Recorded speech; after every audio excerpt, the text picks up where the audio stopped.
الله وبركاته Soomaaliyeed meel walba joogto salaamaya waxa waaye horta mar walba waxa isdhaha barnaamijyadan hadalka waxa waaye adigu barnaamijka talantigaaga waxa waaye fan iyo hees oo inta ku eko wax soo hadlin laakiin waxyaabo badan oo waxa jiro aad maxaa kugu qasbay inaad soo hadashid oo kugu kalifaayo waxa waaye wixii ay dadku u jeedaan oo muuqdo ay arkaan oo ayagu maxaa la yiraahdaa fasiranayaan waa gooni laakiin waxa hoose oo anaga shakhsi aan dhalinyarana heesto cid la socota barahan ama og ama ka fanaaniin xaqiiqda markii laga hadlayo fanaaniinta Soomaaliyeed waliba kuwa dalka ku sugan oo dalka joogo waxa waa intooda badan gumeysiga macnaha qaab darni ku jiraan ha noqdaan qaar fiidiyoyo laga haayo kuwa ma aragtay qulubta ka jirno oo maxaa la telefoon ugu gumeysto kuwa dad loo soo adeegsado ma aragtay oo dad ma aragtay Soomaaliyeed dadka joogana waxa waa xaqiiqda markii laga hadlo $20 qofka dad soo dhiibtay ku soo adeegsatay qofkaas aadadid dad ay ka soo roowda jiro oo ku soo aadayo waxa waa muhiimada aan rabay inaan ka hadlo waxay tahay horta barnaamijkeena oo socday oo bilow ilaa dhamaad oo waxa waaye YouTube ku saabsanaa YouTube-kii gacan inuu galo YouTube-kii inuu soo noqdo inaan raali gelin soo bixiyo inaan hadana wax ka soo jafo waxa soo dhan xaqiiq dhab oo guud ahaan hadana naga mahaayo waxa dhabto hadda taagan markii laga soo tago qadartii dhacday iyo maxaa la yiraahdaa tacsidii oo nagashay iyo xabsigii markii laga soo tago waxa waaye horta nina qalad nagu soo maagay anaga oo qaladka markuu nagu soo maagay maxaa la yiraahdaa anoo iska joogo Djibouti aqoon aan u lahayn waxbana aysan naga dhaxeenin waxaan arkay nin iga soo hadlayo aniga maxaa la yiraahdaa oo bilaa macna dara been u jeedo oo cad ka hadlayo ninka waa marmar waa arki jiray maxaa la yiraahdaa laakiin kuma xirneen aniga nin oo social media ku jiro oo yahay qabyaalada iyo siyaasadda ka hadlay waxyaabo noocaas inuu yahay arki jiray marka arrimo iga waaweynayeen waxa soo meelay jiray kulay dawlad iyo wax isfahansan yihiin iyo waxyaabo dad isqabteen inuu ka hadli jiray waxa soo meelay jiray laakiin kama dambeys waxa ogaadeen in iska madadac ah oo iska hadlo oo siyaasad xataa aan waxba ka aqoonin dawlad aan waxba ka aqoonin qabiil aan waxba ka aqoonin because ilaa hadda qabiilku uu yahay iyo qolada uu yahay ama aqoon u maleeyay umana maleynaya dadku uu sheeganayo inuu ka dhashay because qofka waxa waaye dadku uu sheeganayo dad wax cisto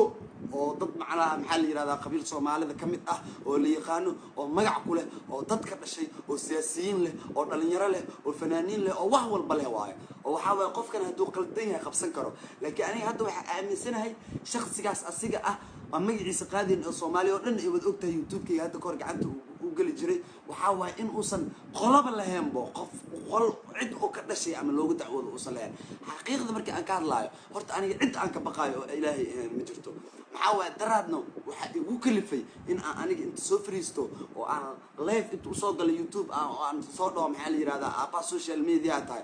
maxaa la waa ka baqaya kana waa ka saaraya waxa waa aniga waxa soo wacay nin dhalinyaro ah oo YouTube-kiga ahay oo walaalkay deeq darajo oo Kenya degan oo meeshaas joogo waxa waaye oo dad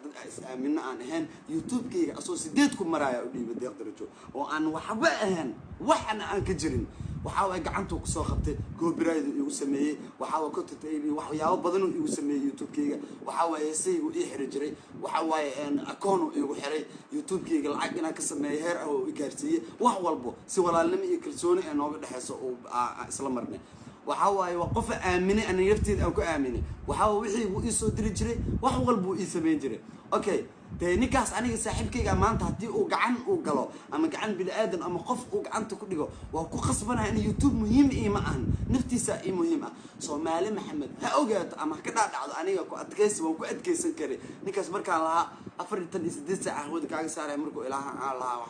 xaniyahaaga fuul waxa iga qaadi kartid malahan anoo Muqdisho dhax joogo oo aan cidna ka baqaynin oo aan isdheyn qabiil aan aaminsaneen oo kan yahay idaarood iyo fikir ka dhaay qabiil iyo inta ku jirta waxaas ugu jirin xaniyahayga nimadeeda anoo kalsooni kale aan deeyay cidna aan deeyay ama cidaas ka dhicinaysa igu jirin ama qofna u soo marin rabina nimadeeda xaniyahayga ku hadlay inuu soo waxba iga qaadi karna ogaa because fanaaniinta Muqdisho boqolkiiba 99 gacanta ugu jiraan nooca gacanta ugu jirna aniga ma ahaan ma fahamtay oo ugu soo qaldamay Djibouti ka soo bilaabo iga soo daba dhigtay waan ka aamusay shibaanka ere waxyaabo badan oo ka hadlay Djibouti uu jooga gaaja ku dishay kan uu ka hadlay waxyaabahaas uu kasoo waa ka aamusay ilaa Muqdisho imaaday waxa waaye wuxuu ilaahay farmaajo iyo maxaa uga soo hadashay arintii hadana shibaanka ere wuxuu yiri showga ma qayb gali kartid macna salku salka ii saare wax igu kalifay marka anoo oo aan ninka aan u naageenin aan ka baqin oo aan fiidiyoon u igahaynin oo waxbana igu sameynaynin wax igu kalifay inaan dhaho aniga habeenada ka mid ah anuu garow jooga wax soo wacay deeq darajo soo wacay wuxuu igu yiri ninaaga shit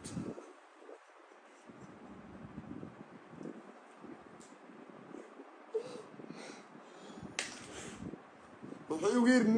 ninaa bas koolay waa ilaa waxa soo wacday gabadh maskiin ah waxay u tiri gacan ugu jirnaa ninkaas gacan ugu jirnaa adiga dartaada naloo haystaa bas aniga awoodeedu waxay noqotay ninkii inaan waco aan dhahorniyo aniga adiga naga dhaxaysaa dagaalkan waxaane maxaa ku haysataa dhalinyaradaas oo waxa waaye wuxuu u adeegsaday nin laga baqo oo rasiid nuur la markii aan ka daba tagay aan dhahay war ha ka baqin waxba idinku ma sameyn karo waxaa la itahaa Axmed Rasiid aan dhahay waxaa la itusay video ninkaas oo dad dilaayo oo dhalinyaro Soomaaliyeed dilaayo laamiga dhexdiisa ku dilaayo videogaas markii arkay ninka saaxiibkayga waa u baqaanay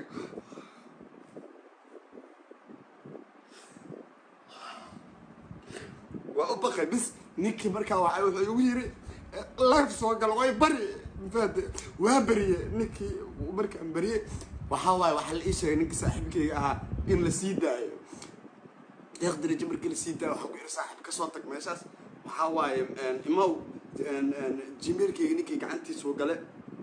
inta imaa ku ere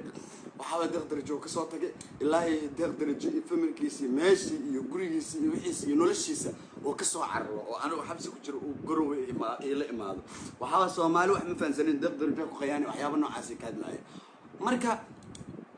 hadda waxay taagantaa waxay ugu kalifay inaan soo hadlo waxa waaye ninkii maxaa la yiraahdaa hadda YouTube-kayga baasweerkayga wixii oo dhan gacanta ku haystaa inta ka baqaay ma laha gacanteedana ay ugu jiraan waxa waaye maantana dee kalsooni iyo khibrad anigu leeyahay ee Soomaali ugu aamintay aan YouTube la soo fariistay ee qofna ma bari jirin xaniyay igu jiray oo Soomaali isku barin wali igu jiraa waxa waaye daciif waaye nin rag ma ah meelaha hoos ka soo hadla meelo hadeerta wax ugu kalifaa waxay tahay codkii dad waxaa jiro oo dad waaweyn oo arrinkiina ogaadaan rabaan dad asxaabta kamid ah oo codad aan markii ana ka qabanayno iyo ana la wadaag ana diray waxa waa dad u diray waxa waa inay ogaadaan ada codadkiya la soo dhigay YouTube marka ma soo heshiina ani ninkaas aniga YouTube-kayga iguma soo celinaysiis ay heshiinay YouTube-kayga xaniyay marka hore la iga qaaday la igu soo celiyay habeenada kamid ah anoo deeq isla joogna deeq telefoon ku hadlaaya arkay oo ninkaas Axmed Rasiid Allah ka hadlay oo Axmed Rasiid ka telefoonka ka qaadnay deeq waxaan ku iray saaxiib adaa ninkaas ninka la yiraahdo Axmed Rasiid u galiyay gacanta YouTube-kayga waxa waaye hadeertaan adaa ninkaas saas waxa la yiraahdaa iiga heelay waxaan igama qaadi lahayn YouTube cusub aan aniga hadda sameystay YouTube-kaasna waxa waaye uma baahni laakiin xaqiiqada jirto waa ka soo hadlaya baa ku yiri asoo siraftiisa dhoorayo oo ka baqaayo Soomaali Maxamed siraftiisa uga baqaayo Axmed Rasiid oo YouTube-kayga ii soo celi intuu wacay anoo aan la baryo tamin aan wicin oo soo gala qadka ninka la yiraahdo heblaay hebelka calisow markuu soo galay wuxuu yiri iyo kuugu wareejiya sidii YouTube-kayga ugu wareejistay maxaa la yiraahdaa oo aan deeq darajo baasweerkii wixii hadda ii bedelay bas marka si walaalnimo uu iiga codsado yiri maxaa la yiraahdaa ii soo gal YouTube waa ku bariya ii sheeg bas inaa YouTube-ka kugu wareejinay aan bas aniga sheekada meesha ku ekaatay wax walba aan islaha sidii aan dhacday bas hadeertaan ala kulli xal muhiimadii soo fariisa waxay tahay waan inuu tusayaa baqashada la bargiisana waa taqaanaan wuxuu soo diray waxa waaye xayaat ka jiro wacaya wuxuu leeyahay waxyaabo oo maxaa la yiraahdaa waa ku qaawinaya video waa ka duubaya kan uu duubaya meelaha hoose ee meesha ninka ragga laga marin oo naga soo maraya ma fahanti Soomaali Maxamed waxa uu sheegaya aniga horta cid aan ka baqaayo ma laha YouTube-ka maanta haduu hawada ka baxo fakiyo YouTube waxa uga baanay ma lahan waxa waa noolahay dad baa ka dhashay Soomaali Maxamed aan ka dhashay 20 jir ahay mar walba jaanis ah haysta aniga laakiin waxa inii sheegaya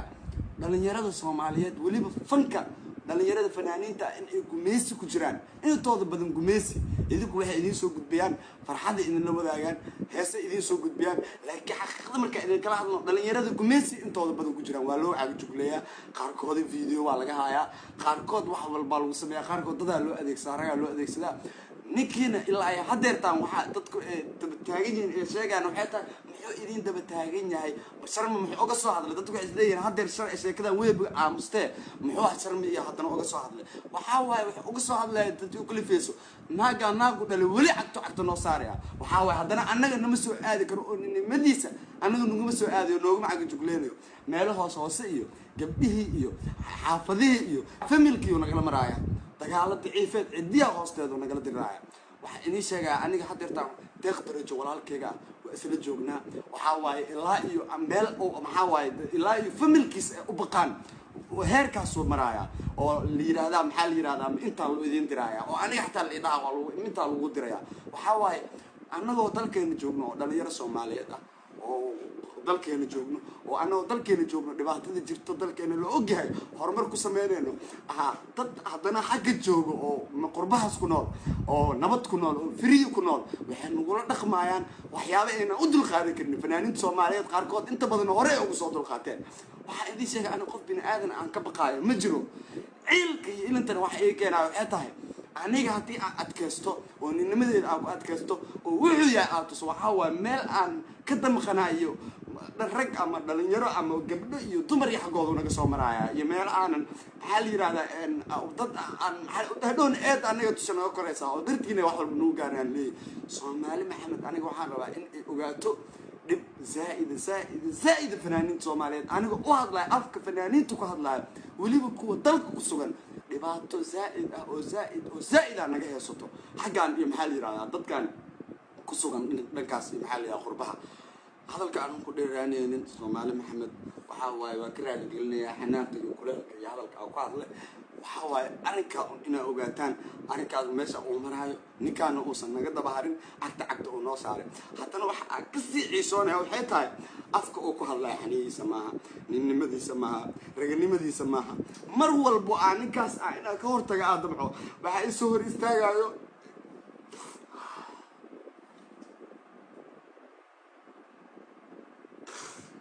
أحمد رشيد waxaa isoo hor istaagay Axmed Rashiid ninka noogu yiilay ninka dhalinyarada Soomaaliyeed waxa ay uga baqaysa ma aqaan dhalinyarada Soomaaliyeed oo dhan ay ka wada kaadinayso ninkaas oo naga soo maray ninkaas markuu awoodi waayo deeq darajo cilmi kuma dhamo wallaahi oo bilaahi oo talaa xabad cilmi ah oo intaas dhigin isku dhameen awood waxa u yeelan in YouTube-kiisa hawada ka saarno oo naga soo weerarayo oo awood u yeesay deeq darajo وكذب التجي وحبوه نقاد بأسيج المها حقه قوته أسيج واحد بالسبعية حنية ما أقول ماشى شو كجرا تدا وحقوي لا أفار قبيل كمرك قف وهي اللي يسوى قبيل كمرك لوجو خلدمه قف قبيل لوجو هي لكننا أنا قبيل لهن قبيل وحقوين لكن ما أنا لهن صومال ما أنا كجرين أو واحد أنا ترين أفكاس ومفاك هايو أو إسكندرة قبيل وهي النسان وحواي waxaa loo danqadaa qofka qabiil wax ka yaqaan qabiil uu waxba ka aqoonin nin rag uu waxba ka aqoonin heer uu waxba ka aqoonin waxa waay dhalinyarada Soomaaliyeed waxba ka aqoonin ninkaas noo jabiyay oo la yiraahdo Axmed Rashiid gacanta noo galiyay waxa haddana uma jabin oo macnaha waxa la oynaa aan la cishoona ma YouTube-keegi in macnaha gacanta uu ku heesto ama wali la xukum YouTube-keega ana gacanta ku heesto xitaa deeqdari jaad gacanta kuma hayo akoontigeega ana gacanta ku heesto YouTube-keega ana gacanta ku heesto wax walba ana gacanta ku heesto laakiin wali aga jugleen iyo dadkii deeqdari ilaa hadda waxa way uu ka soo tagay noloshiisii wixii u socdo horumarkiisii meeshu joogo ka soo tagay waxa way xayaat kaajal ayaduna sidoo kale gabadha way ka soo tagtay waxa xamar ku sugan tahay oo ga soo daba tago waxa way dabadu hadal u qabtay booteenayno waxay tahay oo dadku uga baqayaan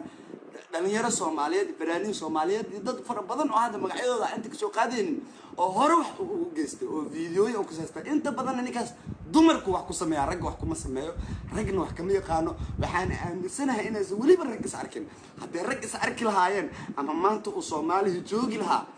waxa way ninnimadiisa la tusi lahaa waxa uu asiga yahay buu arki lahaa Soomaali Maxamed waxa ogaataan ninkaas inuu dib ugu haayo dhalinyarada Soomaaliyeed inuu dib ku haayo ma fahanteen waxa waaye anigu inta hadalkaas wax soo gudbinaayay oo muhiimadu ay tahay waxa waaye oo raali gelinta aan dhawid bixiyay ama baryada aan baryahay ma ahan wax aniga asiga ka baqay ama cilmi uu iga badiyay ee deeq daraja baskoolad madax looga haaya xaniyo gurigiisa loogu tagaa ku yaray ma fahanteen si familkiisa loo tagay waa la soo waxay marka aniga awood kale oo ii furneed ma lahan waddo kale oo aan sameeyaa inaan ninkaas inta waco aan baryo oo video soo duubi dhaho aan video u soo duubo waddo ahayn ma lahayn markii tii ay dhacdan isla subaxii qadar ay qabsatay oo xabsiga gale oo tacsiya ay gashay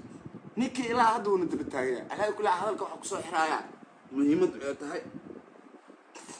ay tahay waxay tahay ninkaas asiga ah inuu weli cagto oo noogu saaran yahay oo na daba haayo waxa waaye anigana ma aan shaqsi u daba haayo waxa waaye ninka deeq daraja oo dhalinyarada walaalkayga ah iyo waxa waaye bahalkii maxaa la yiraahdaa teeda anoo dhan family waa ka dhalanay qofka familkiisa anoo maxaa dadku isdhaana laga yaabo dadkan maxaa la yiraahdaa familiadooda ma maysan waxba qaban karin oo ninkaas yaa horta family wax qaban kara family qofka markuu familkiisa la ogaayay meeshu ka soo jeedo ninkan familkiisa lama ogo wuxuu yahay kama soo jeego qabiiluu sheegtaa qabiilku uu sheegto wuu sheegta aniga hadda qolada rabaa sheegan karaa laakiin dadka aan ka dhashay waan dhex joogaa waa kuwaana ayaga ka dhashay waa sheegay waan ku faanaa waa ka dhashay Soomaali Maxamed guud ahaan uga dhashay laakiin qaasatan ma jeerteen ka soo jeeda qabiilkan in la isku barto waa muhiim maahan qabyaaladu qulubta ma ahan ma fahanteen laakiin muhiimadu waxay tahay ninka meel loo raacdo ma lahan oday cista ma lahan nabadoon looga dacwoodo ma lahan dad loo maro ma lahan wuxuu yahay ma lahan saasay tahay dad ugu sii heelinaya qabyaalada iyo Soomaalinimada iyo qabiilkaba waxba ka aqoolin marka waxa uu sheegayaa Soomaali Maxamed arrinka inay saa u ogaato videoga wax igu soo kalifanay arrinkaas ahayd waan in salaamiya kuma sii dheeraan karo waxa waaye hadii hadalka inta ka badan ku sii dheeraadana hadal iga tagay Soomaali Maxamed salaamu calaykum waan in salaamaya goodbye